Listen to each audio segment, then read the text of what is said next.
Welcome to Breakup Cheater, the place where real people share raw, honest stories about love, heartbreak, and everything in between.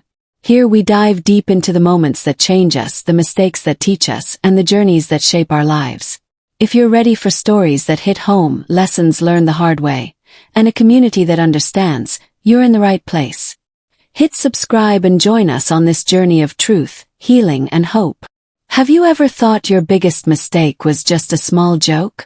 What if that one careless moment changed your whole life and cost you the one person who truly loved you? Hi, I'm Maya. Today I want to share with you the story of how I lost the man I loved the most. All because of a joke I wish I could take back. If you've ever struggled with love, regret, or heartbreak, this story might hit closer to home than you think. Let's get into it. I never imagined I'd become the villain in my own love story. But here I am, 32, single, endlessly swiping through dating apps, and getting ghosted by guys who can barely cover their own rent. The cruel irony. I can trace it all back to one careless joke, a moment when I let my mouth run wild and humiliated the only man who ever truly loved me. My name is Maya, and just 6 months ago my life was stable. Not glamorous, certainly not perfect Instagram material, but solid enough to build on. My husband, Lucas, and I had been married for 6 years. He worked as a skilled mechanic, earning a good living, and we had a comfortable home, a dependable routine, and no major problems. Life wasn't flashy, but it worked for us. Then everything changed. Lucas had a serious accident at work. It was bad. He survived, but the man I knew wasn't the same after. And instead of being the support he needed, I made him into the punchline of a joke. And just like that, I lost everything. Before the accident, Lucas was my anchor. Strong, dependable, hardworking.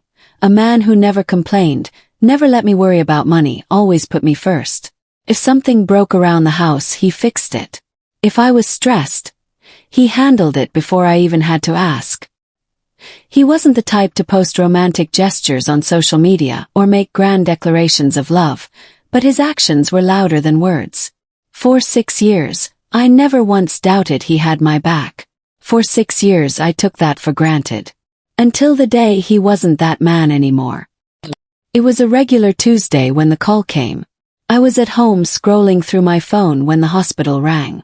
"Your husband has been injured at work," the nurse said. My heart stopped.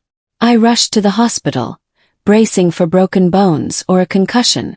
But when I arrived, Lucas was awake and breathing, though clearly in pain. The doctor explained the severity. Severe nerve damage in his leg. His body would never be the same. Months, maybe years, of recovery ahead. And worst of all, he wouldn't be able to work again. The man who had built our life, who had always taken care of everything, was now the one who needed care. First, I tried to be supportive.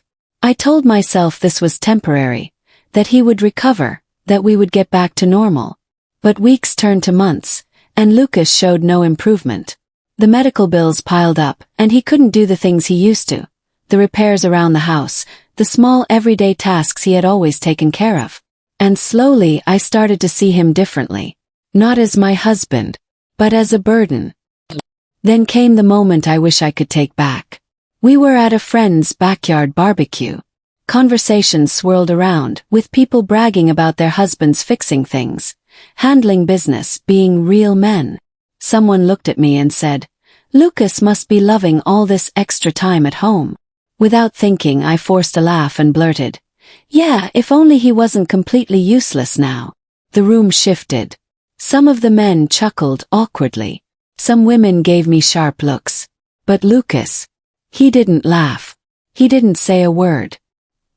He stared silently at his plate.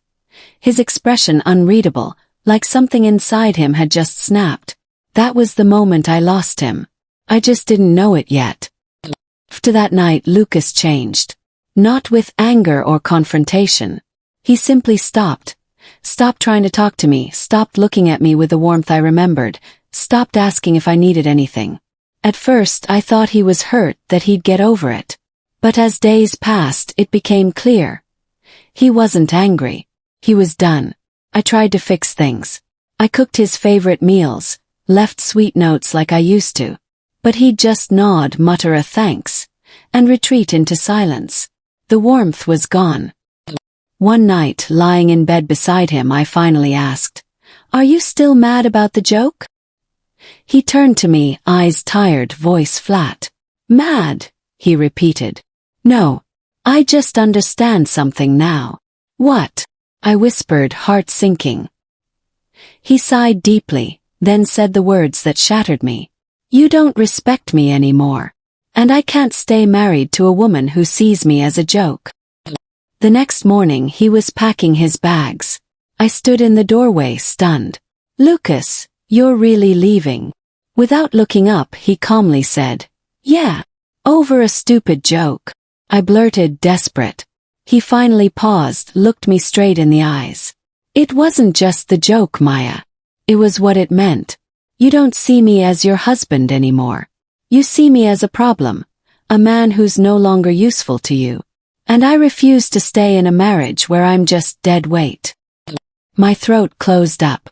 I whispered, "We can fix this." He sighed like he'd already mourned the end of us. "No, Maya. We can't. Not because of what happened to me, but because of how you see me now. You can't unsee it." And with that he walked out. No yelling. No screaming. Just a man who finally realized he deserved better. And for the first time in my life I was left behind. At first I told myself I'd move on fast. Lucas was being overly sensitive. I was still young, attractive, fun. If he wanted to leave over one careless comment, so be it. I could do better. So I jumped back into dating. I made a profile on dating apps, went out with friends, put myself out there. At first the attention felt good. Matches, compliments, late-night messages. But soon the pattern became clear. The men I met didn't care about me. They weren't like Lucas. They didn't want commitment or partnership. To them I was just someone to pass time with. Not a priority, not a partner. And then it hit me hard. The one man who ever truly valued me, I had pushed away. I had mocked Lucas for his injury, for not being useful. And now, ironically, I was the one no one saw as valuable. There's no happy ending here. No second chance. Lucas is gone. Not just from our home, not just from our marriage, but from my life. And the worst part, he's better without me. I thought I was being funny. I thought I was being honest. But all I did was show him I didn't see his worth. And when a man realizes that, he doesn't argue. He doesn't fight. He just walks away. And once he does, he never looks back. So if you're hearing this story, please don't make my mistake. Because when you turn a good man into a joke, the only punchline is you. If there's one lesson I've learned, it's this. Never take the people who truly love you for granted. Sometimes a careless word can break something you thought was unbreakable. Thank you for listening to my story. If you found this meaningful, please like, share, and subscribe for more real stories about love, loss, and lessons learned. And remember, sometimes the hardest battles are the ones within ourselves. Take care, and I'll see you in the next video.